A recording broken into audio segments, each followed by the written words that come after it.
आप देख सकते हैं आपके सामने सबसे पहला क्वेश्चन आया है। A balloon has a mass of 5 gram in air. The air escapes at a uniform rate with the velocity of 4 centimeter per second. If the balloon shrinks completely in 2.5 seconds, find the mean force acting on the balloon. तो भैया situation क्या होगी आपकी? देखो, एक balloon होगा जिसके अंदर अराउंड 5 ग्राम ऑफ एयर भरी हुई है। एक बलून है जिसमें 5 ग्राम ऑफ एयर पूरी भरी हुई है। तो मैं अगर पूछूंगा what is the initial mass of the system, तो आप कहेंगे initial mass of the system is 5 ग्राम। कुछ देर के बाद पूरी हवा बाहर निकल गई, कितनी हवा बचेगी? 0, है ना? तो ठीक है, अब हवा बचेगी, अब एयर बचेगी 0। और आप देख सकते हैं बेटा एयर जो है यूनिफॉर्म रेट से बाहर निकल रही है, द वैल्यू ऑफ 4 सेंटीमीटर पर सेकेंड। तो उसने कहा है अगर पूरी की पूरी एयर जो है आपका 2.5 सेकेंड्स में बाहर निकलती है, तो पता लगाओ force acting on the balloon कितना है। तो भाई force acting on the balloon कितना होगा पता लगाओ। Well that's very easy. हम यहाँ पे Newton second law and Newton third law दोनों का एक साथ इस्तेमाल करेंगे। ओके, हमें न्यूटन सेकंड लॉ ये बताएगा कि हवा कितने फोर्स से बाहर निकल रही है, और न्यूटन थर्ड लॉ ये बताएगा कि बलून को कितना फोर्स लग रहा है। तो सबसे पहले हम लोग ये बोलेंगे फोर्स एक्सर्टेड बाय एयर, है ना, जो हवा बाहर निकल रही होगी वो कितनी स्पीड से बाहर निकल रही होगी। तो उसके लिए फॉर्मूला है V delta M upon delta T। V delta M upon delta T। तो वेलोसिटी कितनी है बेटा आपकी? 4 सेंटीमीटर पर सेकेंड। डेल्टा मतलब चेंज इन मास, यानी कि फाइनल मास माइनस इनिशियल मास। फाइनल मास कितना है? 0। इनिशियल मास कितना है? 5। तो 0 माइनस क्या करेंगे आप? 5 डिवाइडेड बाय टाइम कितना है बेटा? 2.5 seconds. Okay, don't you think कि ये हो जाएगा -4 मल्टी, देखो 0 माइनस 5 क्या हो जाएगा? -5। अच्छा, 5 डिवाइडेड बाय 2.5 क्या होता? 2, और -5 डिवाइडेड बाय 2.5 क्या हो जाएगा? -2। 4 मल्टीप्लाई बाय क्या हो जाएगा? वो -2। बात समझ रहे हो आई थिंक आप? ये हो जा रहा 4 मल्टीप्लाई बाय -5 डिवाइडेड बाय 2.5। 2.5 1 जा, 2.5 2 जा, ये -2 जा। 4 मल्टीप्लाई बाय -2 क्या हो जाएगा बेटा? -8 डायंस। देखो ये है फोर्स एक्सर्टेड बाय एयर। अब force exerted by balloon on balloon क्या रहेगा? It will be the equal and opposite of air. तो force exerted on balloon will be 8 dynes. आया समझ में आपको? That's it, copy that.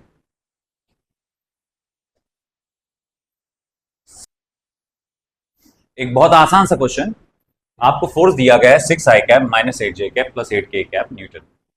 वो प्रोड्यूस करता है एक्सेलरेशन √2 मीटर पर सेकंड स्क्वायर, और उसने पूछा है मास कितना आएगा ये पता लगाओ। देखो मास एक स्केलर क्वांटिटी है। देखो आप जानते हैं by Newton second law F is equals to ma। By Newton second law F is equals to ma, आप ये फॉर्मूला जानते हो।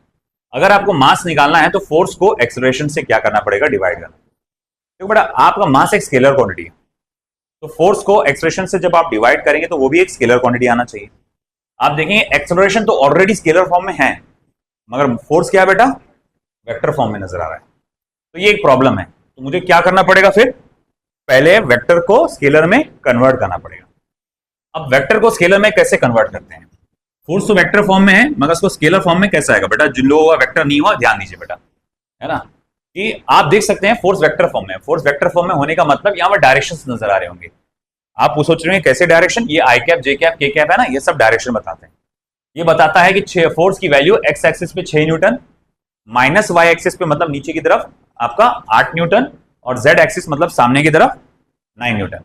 मतलब ये कैसा फोर्स है? ऐसा डायरेक्टेड, ऐसा ऐसा, मतलब आगे भी है, नीचे भी है, और ऐसा सामने भी है। तो इस तरह से डायरेक्टेड है। मगर मैं बोलूंगा मुझे मैग्नेटिक डायरेक्शन के साथ नहीं चाहिए, मुझे सिर्फ मैग्नीट्यूड चाहिए। तो मैं क्या करूंगा? उसका मैग्नीट्यूड निकालूंगा। अच्छा, मैग्नीट्यूड कैसे लेते हैं? हर एक नंबर का स्क्वायर लेकर ऐड कर डालो। जैसे 6 का स्क्वायर क्या होता? तो 36 प्लस -8 का स्क्वायर 64 प्लस 10 का स्क्वायर हाउ मच बेटा? 100। Okay, as you very well know this will be 200। 36 plus 64 100, 100 plus 100 200। अच्छा, क्या मैं 200 को ऐसा लिख सकता हूं? 100 मल्टीप्लाई बाय 2 लिख सकता हूं ना मैं?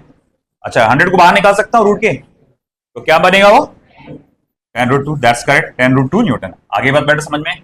अब अपने को निकालना क्या था बेटा, मास। तो मास क्या है बेटा, देखो 10√2 यानी कि फोर्स अपॉन एक्सलेरेशन, जो कि क्या बेटा √2 है। √2 हुआ cancel, mass is equal to 10 kilogram. कई लोग ने सोचा होगा कि यहां पर मैंने डायंस क्यों लिखा न्यूटन की जगह, बेटा क्योंकि सारे यूनिट्स जो है वो सीजीएस सिस्टम में, मास है ना, आप लेंथ आप देख सकते हैं सीजीएस सिस्टम में, तो फोर्स को भी हम सीजीएस सिस्टम में लिखेंगे। लिख लो।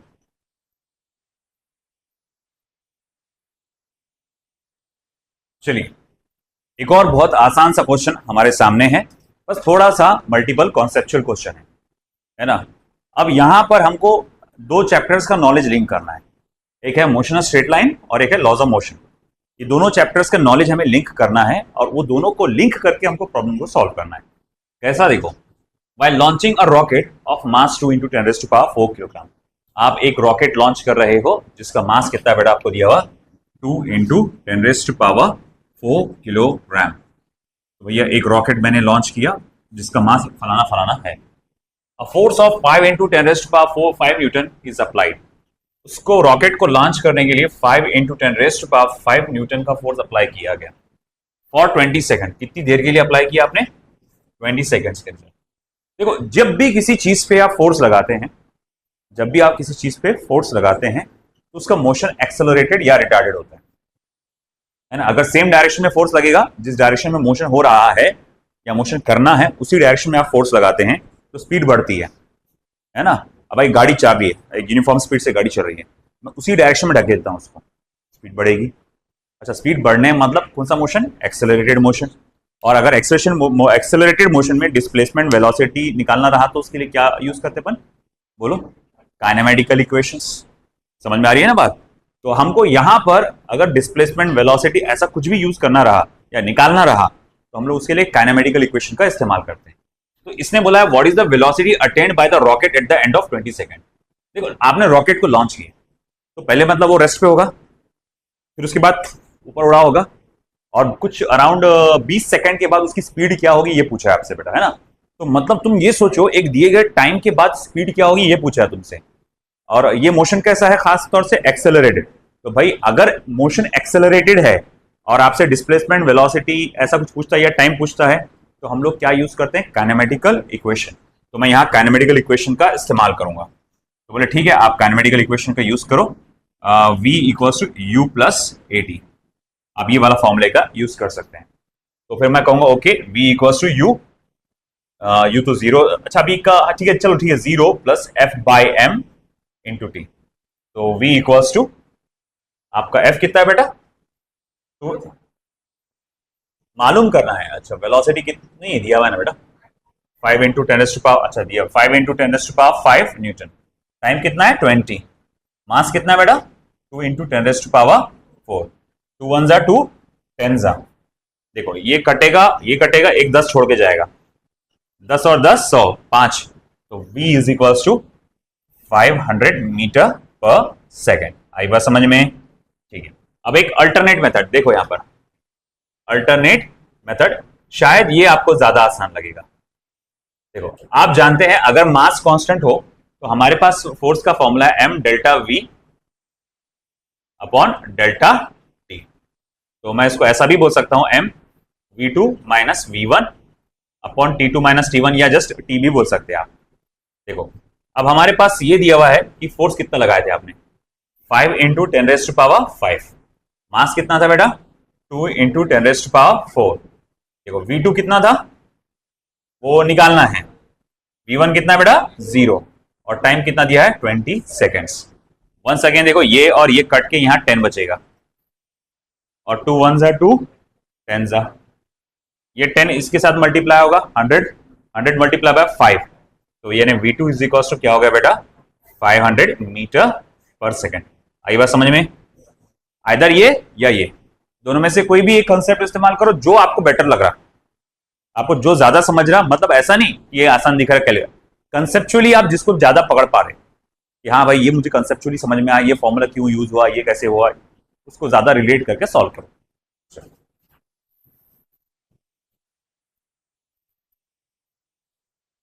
तो एक क्वेश्चन ऐसा दिया गया है, अ force of 72 dyne is inclined to horizontal at an angle of 60 degree, find the acceleration it produce in a mass of 9 gram which moves horizontally. तो देखो भाई, एक पर्टिकुलर मास है, कौन से शेप का है, क्या है, वो कुछ पता नहीं, ठीक है, चलो कोई फर्क पड़ता भी इससे। तो ये हमारा एक सरफेस है, इस पे एक मास रखा गया है ऑफ 9 ग्राम्स, उस पे एक फोर्स लगाया गया है ऑफ 72 टाइम्स।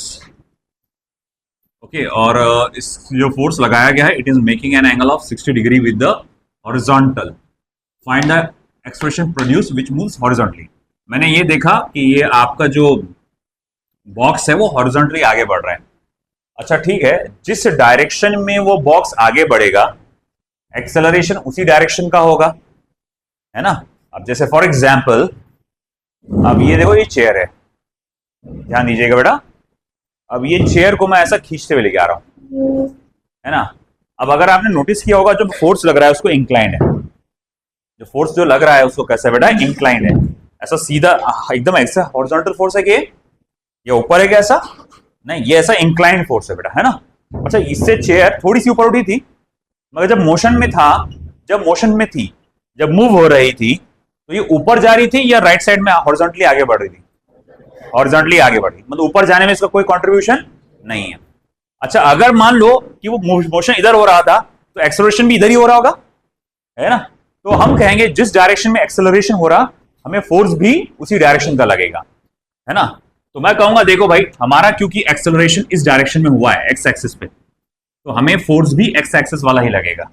अब उसके लिए मुझे क्या करना पड़ेगा बेटा, उसका कंपोनेंट लेना पड़ेगा, है ना। अब कंपोनेंट लूंगा मैं एफ कॉस 60, ऊपर वाले का कोई काम नहीं है, लिखना है तो लिख लो, ऐसा कुछ नहीं, एफ साइन 60।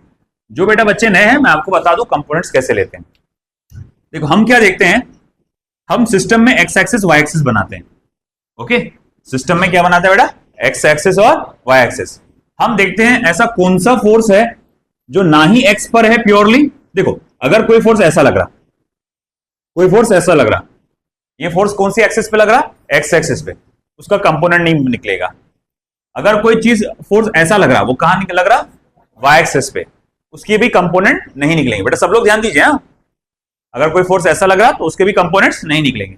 मगर कोई फोर्स अगर ऐसा है, अगर कोई फोर्स ऐसा है, तो मैं क्या कर सकता बेटा, ये एंगल देखूंगा थीटा, ये फोर्स का डायरेक्शन असल डायरेक्शन है, और ये एंगल थीटा दूंगा, फिर मैं बोलूंगा देखो ये फोर्स जो है एफ एक्स, जिसको मैं लिखूंगा एफ कॉस थीटा, और ये force acting along Y axis, इसको क्या लिखूंगा बेटा मैं, एफ साइन थीटा। आई बात समझ में आपको। हम लोग लिखते हैं, इसका मीनिंग क्या होगा, देखो ये फोर्स ऐसा है कि इस ऑब्जेक्ट को आगे भी खींच रहा और ऊपर भी खींच रहा। ये फोर्स ऐसा है जो ऑब्जेक्ट को आगे भी खींच रहा और ऊपर भी खींच रहा। ये एफ एक्स ये बताता है कि आपका टोटल फोर्स का कितना हिस्सा है जो उसे आगे खींच रहा है।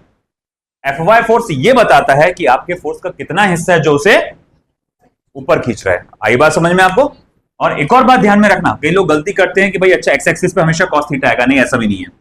अगर ये फोर्स एफ है और ये एंगल थीटा है, तो देखो उसके फिर से कंपोनेंट्स निकालेंगे हम, एफ एक्स और एफ वाई। इस बार थीटा कौन सी एक्सिस के साथ है, वाई एक्सिस के साथ। इसी कारण से अब एफ वाई की वैल्यू हो जाएगी एफ कॉस थीटा, और एफ एक्स की वैल्यू हो जाएगी एफ साइन थीटा। मतलब कॉस थीटा किसको लगेगा, जिस एक्सिस के साथ थीटा एंगल दिया हुआ है। याद रहेगा ये बात। चलो, अब इस बात को ध्यान में रखते हुए मैं क्या करूंगा बेटा, इसको देखूंगा गौर से। मैं बोलूंगा देखो हमें एक्सेलरेशन एक्स एक्सिस का निकालना है, तो मुझे फोर्स भी एक्स एक्सिस वाला ही लगेगा।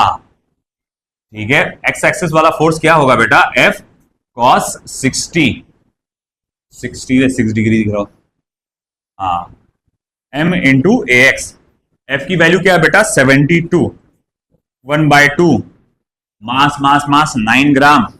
ए एक्स निकालना है बेटा आपको। देखो 9 1 जा 9, 36 जा, और 9 नहीं 72 डिवाइडेड बाय 2 36, 72 डिवाइडेड बाय 2 36, फिर 9 1 जा 9, 4 जा 36। तो एक्सेलरेशन आपका निकलेगा 4 सेंटीमीटर पर सेकेंड स्क्वायर। दिख रहा ना, सब सीजीएस में है ना। ठीक है, लिख लो। एक क्वेश्चन दिया है, an electron is subjected to a force of 10 raised to power -25 newton in an X ray machine. X ray machine में क्या होता है बेटा, एक कॉइल होता है, वायर, उसको negative terminal of the battery से कनेक्ट करते हैं। तो वो negative terminal of the battery क्या करती है, जो कॉइल में का जो इलेक्ट्रॉन है उसे जोर से रिपल्सिव फोर्स लगाती है, जिससे वो इलेक्ट्रॉन बहुत तेजी से जप करके बाहर निकलता है एक्सरे मशीन में से। तो उतनी मैकेनिज्म पे फोकस करना है हमको, बाकी आगे क्या होता है वो हम लोग आगे पढ़ेंगे। तो वो इलेक्ट्रॉन को एक बहुत जोरदार फोर्स लगता है, जिसकी वजह से वो एकदम से बाहर निकल जाता है एक्सेलरेटेड मोशन के साथ। तो भैया वो बोल रहा है कि इसी तरह के एक इलेक्ट्रॉन है, उसको एक एक्सरे मशीन में एक जोरदार फोर्स लगा, F is equal to 10 raised to power -25 newton. Okay, और इसने बोला कि पता लगाओ कितना टाइम लगेगा उसको 0.2 मीटर का डिस्टेंस कवर करने के लिए। कितना टाइम लगेगा 0.2 मीटर का डिस्टेंस कवर करने के लिए, अगर mass of electron is 10 raised to power -30 kilogram. आप बताओ मुझे क्या करना चाहिए, सोचो। यहाँ पे डिस्टेंस निकालने को पूछा है, नहीं डिस्टेंस दिया है, टाइम पूछा है, बोलो। काइनेमेटिकल इक्वेशन कौन सा, 3। Perfect, x is equal to ut plus half of AT square. Very good, you are going good. तो आप ये वाला फॉर्मूला इस्तेमाल करेंगे, s is equal to ut plus half of AT square. s is equal to u की value आप 0 लेंगे क्योंकि इनिशियल स्पीड उसकी 0 होगी, तो half of AT square. s कितना दिया बेटा, 0.2, हाफ ऑफ a कितना दिया हुआ है, और बड़ा f बाय m, तो मुझे यहीं का डालना चाहिए था उसे, f अपॉन m। तो f कितना है बेटा, 10 raised to power -25। What about m, 10 raised to power -30 into time का स्क्वायर। Got that. अब आगे क्या, देखो भाई, ये -25 पूरा कट जाएगा और यहां इसके साथ कट के बचेगा सिर्फ 10 का पावर -5, 10 का पावर -5। ये 0.2 और 2 मल्टीप्लाई हो जाएंगे और मिलेंगे 0.4, और ये -5 भी इधर आ जाएगा, 10 का power -5 is equal to T square. समझे बेटा। अच्छा, तुमको नहीं लगता कि 0.4 को अपन 4 मल्टीप्लाई बाय 10 का पावर -1 लिख सकते हैं? 0.4 को 4 इंटू 10 का पावर -1, और 10 का पावर -1 जब मिलेगा 10 के पावर -5 से मिल जाएगा, बन जाएगा 10 का पावर -6। तो 4 इंटू 10 का power -6 is equal to T square. भाई टी क्या हो जाएगा, अंडर रूट ऑफ 4 इंटू 10 का पावर -6। तो 4 का स्क्वायर रूट क्या होता है बेटा, 2। -6 का क्या होता है, 10 का पावर -3 सेकेंड, यानी जिसको मैं ये कह सकता हूं 2 मिली सेकेंड्स। क्या बोल सकते हैं बेटा अपन, 2 मिली सेकेंड्स। मीटर सेकेंड्स नहीं है, मिली है ना, मिली होता है ना, मिलीग्राम है ना, मिलीमीटर्स उसका मिली है ये।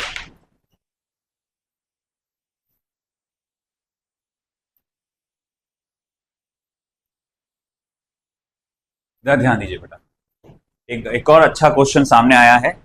अ block of mass 5 kilogram is resting on a frictionless plane. It is struck by a jet releasing water at a rate of 3 kilogram metre per second, kilogram per second, at a speed of 4 metre per second. देखो भाई क्या दिया हुआ है यहाँ पे, आपके पास एक पाइपलाइन इमेजिन कर लीजिए। तो मैं ऐसा इमेजिन कर रहा हूं कि मेरे पास एक पाइपलाइन है और उस पाइपलाइन में पानी निकल रहा है बार बार बाहर, लगातार मैं देखता हूं हर एक सेकंड में 3 किलो का पानी बाहर निकलता है। हर एक सेकंड में कितना पानी बाहर निकल रहा है बेटा, 3 किलो। तो भैया यहाँ हर एक सेकंड में 3 किलोग्राम वाटर बाहर निकल रहा है। ठीक है, हमेशा मैं कहूंगा कि चीजों को पहचानो यूनिट देखकर। तो जब मैंने ये यूनिट देखा 3 किलोग्राम पर सेकेंड, उससे मुझे समझ आया कि भैया हाँ, ये जो बता रहा है कि एक सेकंड में कितना पानी निकलेगा। किलोग्राम मास टाइम सेकंड, यानी delta M upon delta T की वैल्यू है ये। और इसने कहा है कि यहां से जो पानी निकल रहा है बेटा, एक जेट वाटर जो निकल रहा है at a speed of 4 metre per second, 4 metre per second की रफ्तार से वो बाहर निकल रहा है ना। अब सामने एक ब्लॉक रखा गया है, इस ब्लॉक का मास कितना दिया हुआ बेटा आपको, 5 किलो। ओके, तो होगा क्या, जैसे ही ये पानी इस पे पड़ेगा, है ना, तो ब्लॉक पर ये पानी क्या लगाएगा, फोर्स लगाएगा, और ये ब्लॉक आगे बढ़ेगा विथ सम एक्सेलरेशन, और वो एक्सेलरेशन क्या होगा, वही बात पूछा गया। तुमको नहीं लगता जितना पानी का फोर्स ज्यादा होगा उतना ज्यादा फोर्स लगेगा ब्लॉक पर, और जितना पानी का फोर्स कम होगा उतना कम फोर्स लगेगा ब्लॉक। आपने खेले होंगे ना पानी के साथ, कोई भी चीज को नल का ऐसा दबा के ऐसा बारी से यूं यूं हटा रहे उसको चीज को लेकर, ठीक है ना। तो अब ऐसा है कि ठीक है, तो मैं कहूंगा okay, force exerted by water emerging from the tap, यहां से जो पानी बाहर निकल रहा है, तो वो फोर्स कितने फोर्स से बाहर निकल रहा है, मैं वो बता रहा हूं। तो वो तो निकल रहा है, उसका फॉर्मूला होता है V delta M upon delta T. ये बात याद रखना बेटा हमेशा, पाइप में से निकलने वाला जो पानी होता है उसका जो फोर्स होता है उसको ये फॉर्मूले से हम लोग देते हैं, delta M upon delta T. वो होता क्या है कि असल में ये पानी का जो हिस्सा होता है ना, अब मैं जैसे ये वाटर कॉलम नजर आ रहा है, तो इसका ये mass delta M delta M delta M delta M क्या करता है, इससे टकराता है, धाड़ धाड़ धाड़ धाड़ जाके क्या करेगा, पानी का ये मास जो है ना, इससे टकराएगा हर एक पर्टिकुलर सेकंड पे, और ये पानी का जो अलग अलग मास इस पे आके टकरा रहा है, इसी की वजह से उसको फोर्स लग रहा है ना। तो अब देखो ठीक है, चलो मान लिया, अब ऐसा है कि कितनी स्पीड से बाहर निकल रहा है, 4 मीटर पर सेकेंड। अच्छा, एक सेकंड में कितना पानी बाहर निकल रहा है, 3 kilogram per second, delta M upon delta T की वैल्यू, है ना। ये देखो, ये delta M upon delta T और ये पानी की स्पीड, तो कुल मिला के कितना फोर्स हो गया बेटा, 12 न्यूटन। और जैसा है कि force exerted on block will be exactly equal to that of water, है ना। ब्लॉक को कितना फोर्स बाहर लगेगा, जितना का पानी का फोर्स है, तो मैं बोलूंगा ठीक है, force exerted by block will B also 12 Newton. Okay, मगर हाँ मुझे इसका एक्सप्रेशन निकालना था, तो मैं बोलूंगा ठीक है, तो force exerted by block will be equals to mass into acceleration of block, तो ये हो जाएगा 12/5 multiply by acceleration of block, तो ए इक्वल्स टू 12/5। कोई बता सकता है क्या आंसर आएगा, 2.4 न्यूटन। रेसिप्रोकल इसलिए बोलता है, याद रखो, फास्ट हो जाता कैलकुलेशन, तुमको डिवाइड नहीं करना है, मल्टीप्लाई करना है यहाँ पे, किससे, 1/5 होता है 0.2, 1/5 क्या होता है 0.2, 12 को 2 से मल्टीप्लाई कर रहे तो क्या होता 24, अरे 12 को 2 से मल्टीप्लाई करोगे 24, और मैंने क्या कहा कि 1/5 कितना होता है 0.2 होता है ना, तो 12 को मैं ऐसा लिख सकता हूं 12 मल्टीप्लाई बाय 0.2, जो कि क्या हो जाएगा 2.4, समझे। चलो लिखो फास्ट, जो ना समझे पूछ लिया करो। So let's go for this question, बहुत आसान, बहुत simple. The momentum p of a particle bearing with time t is given in seconds as, जो पार्टिकल का मोमेंटम है वक्त के साथ इस इक्वेशन के हिसाब से बदल रहा है। तो force acting on the particle at t equals to 3 second, force पूछा गया है t इक्वल्स टू 3 सेकंड्स पे, इंस्टेंटेनियस फोर्स पूछा है, क्या करना चाहिए, डेरिवेटिव, सिंपल।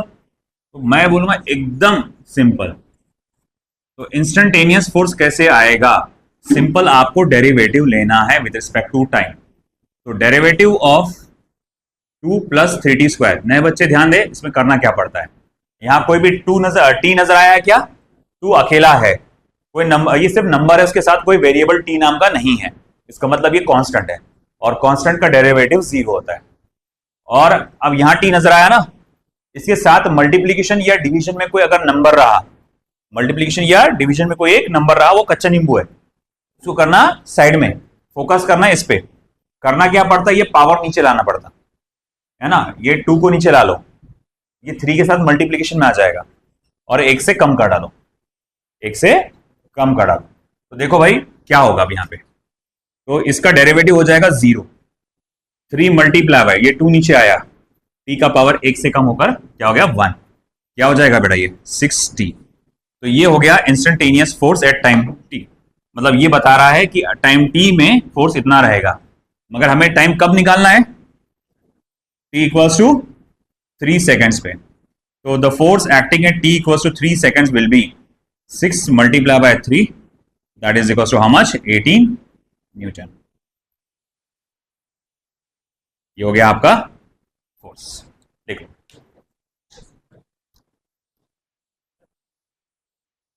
अरे नहीं रे, नहीं रे, ये ले, न्यूटन पर किलोग्राम। ये भी लिख सकता ना, एफ बाई एम है ना, ये भी लिख सकता मैं एक्सप्रेशन को। ऐसा काकानी सर किया करते थे, उनसे कुछ गलत हो जाता था, है ना, तो फिर वो ऐसा एडिट कर डालते थे। पढ़ा। एक बहुत सिंपल सा क्वेश्चन तुम्हारे सामने आया है।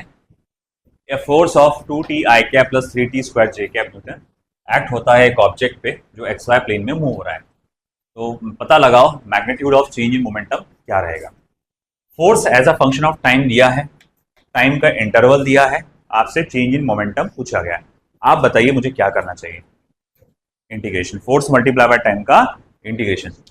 जैसे कि आप जानते हो बेटा, देखो, सिंस आप ये जानते हो force is equal to d p by d t, इसका मतलब ये हुआ कि d p is equal to क्या लिख सकते हैं आप, f into d p d t. तो अगर आपको डेल्टा पी निकालना है तो उसके लिए क्या करना पड़ता है बेटा, इंटीग्रेशन करना पड़ता है in the given time interval. Okay, तो मैं कहूंगा ओके भाई, मान लिया delta p equals to integration, time कहां से कहां तक के दिया है, 0 से 2। फोर्स की क्या इक्वेशन दी गई है, 2t i cap plus 3t square j cap into D T. सही है। और अब क्या होगा बेटा, इसका इंटीग्रेशन होगा। देखो, t का इंटीग्रेशन क्या होता है, टी स्क्वायर अपॉन टू, है ना। t का इंटीग्रेशन क्या होता है, टी स्क्वायर अपॉन टू। जो भी पावर होता है यहाँ पे वो एक से बढ़ जाता है, और जो नंबर ऊपर आएगा वही नंबर डिवीजन में भी आ जाता है। तो यहाँ पर t का इंटीग्रेशन होगा टी स्क्वायर अपॉन टू। ये 2 जो मल्टीप्लीकेशन में होता है कच्चा निम्बो, उसको कुछ नहीं करते, तो ये हो जाएगा 2 multiply by T square upon 2। अब इसका क्या होगा, टी क्यूब अपॉन 3, है ना। यहां पर t का पावर क्या था बेटा, 2, उसे 1 से बढ़ाओ तो क्या बनेगा, 3, तो टी क्यूब अपॉन 3, इसी बोलते हैं इंटीग्रेशन करना। ओके, फिर इसके लिमिट्स आ जाएंगे 0 to 2, इसे कहते हैं लोअर लिमिट, इसे कहते हैं अपर लिमिट। ये 2 और 2 कटा, 3 और 3 कटा, इक्वेशन क्या बचेगी बेटा, T square plus T cube 0 to 2। अब करना क्या है बेटा, आपको टी की जगह डालो अपर लिमिट यानी 2, और फिर बाद में माइनस कर दो, टी की जगह डालो लोअर लिमिट। तो फिर ये हो जाएगा 2 का स्क्वायर प्लस 2 का क्यूब माइनस 0। अच्छा, 2 का क्यूब क्या होता है बेटा, 8, और 2 का स्क्वायर क्या होता है, 4, और 8 प्लस 4 क्या होता है, 12। तो ये हो जाएगा 12 किलोग्राम मीटर पर सेकेंड। ये हो गया हमारा चेंज इन मोमेंटम। आया समझ में, देख लो क्या हो गया। एक क्वेश्चन सामने आया है, body of mass 5 kilogram under the action of constant force. एक बॉडी है जिसका मास है 5 किलोग्राम, उसको लगातार कुछ फोर्स लग रहा है, और फोर्स की जो वैल्यूज है वो डिस्क्लोज नहीं किया उसने, छुपा के रखा। खैर, मास की तो वैल्यू खुल्लम खुल्ला बता दिया है 5 किलो। तो उसने कहा है देखो भाई, जो मास की जो वैल्यू है वो है 5 kilograms. Okay, has a velocity, initial velocity E equals to 0 है ना। तो क्यों ना मैं उसको थोड़ा सिंबल को अच्छे से लिखूं, वेक्टर u लिख देता हूं, क्योंकि वो इनिशियल वेलोसिटी है, हमें आदत है इनिशियल वेलोसिटी को u देखने की, तो इसीलिए मैंने उसको ऐसा लिख दिया, 6 i cap minus 2 J cap metre per second. आप चाहे तो v1 v2 भी डाल सकते हैं, अलग अलग तरीके होते हैं अपने अपने, जो लिखना है देखो। और ये है हमारा 10 सेकंड के बाद वाली वेलोसिटी, तो फाइनल वेलोसिटी जो कि कितनी है बेटा, 6 जे कैप मीटर पर सेकेंड। अच्छा, यहां से यहां जो वेलोसिटी पहुंची कितनी देर में पहुंची, 10 सेकंड। उसने फोर्स पूछा है इन वेक्टर फॉर्म, बहुत आसान, कुछ भी नहीं है। तो vector f is equal to क्या होता है बेटा, m vector v minus vector u divided by t. याद है ना, delta v upon delta t, इसको मैं ऐसा लिख सकता हूं। भाई ठीक है, अगर ऐसी बात है तो बताओ भाई, मास कितना दिया है आपका, 5 किलो। अब क्या करना है, v माइनस यू, यानी इसमें से ये वैल्यू को माइनस करो माइनस। देखो, तो मैं यहां रफ में करता हूं, 6 जे cap minus 6 i cap minus 2 J cap, है ना। v माइनस यू, v को पहले लिखा, u को बाद में लिखा, 6 जे cap minus 6 i cap minus 2 J cap. ये जे कैप है तो ये सिर्फ जे कैप के नंबर के साथ ही सब्ट्रैक्ट हो सकता है, आई कैप के साथ सब्ट्रैक्ट नहीं होगा। आप बोलें 660, नहीं नहीं, ये इसके साथ क्या है, आई कैप है। देखो जे कैप यहां किसके साथ है, इसके साथ है। जब मैं ये ब्रैकेट खोलूंगा तो ये क्या बनेगा, -6 आई कैप +2 जे कैप, और 6 और 2 क्या हो जाएगा, फिर ऐड हो जाएगा, ये हो जाएगा -6 आई कैप +8 जे कैप। तो ये हो जाएगा बेटा -6 i cap +8 j cap divided by time कितना है बेटा, 10 सेकेंड। 10 सेकेंड, 5 1 जा 5 2 जा, अच्छा ठीक है, ये फिर 2 से डिवाइड हो जाएगा, -3 आई कैप +4 जे कैप। ऐसा ऑप्शन है क्या कोई, हाँ पहले ही है, -3 आई कैप +4 जे कैप न्यूटन। लिखो फटाफट।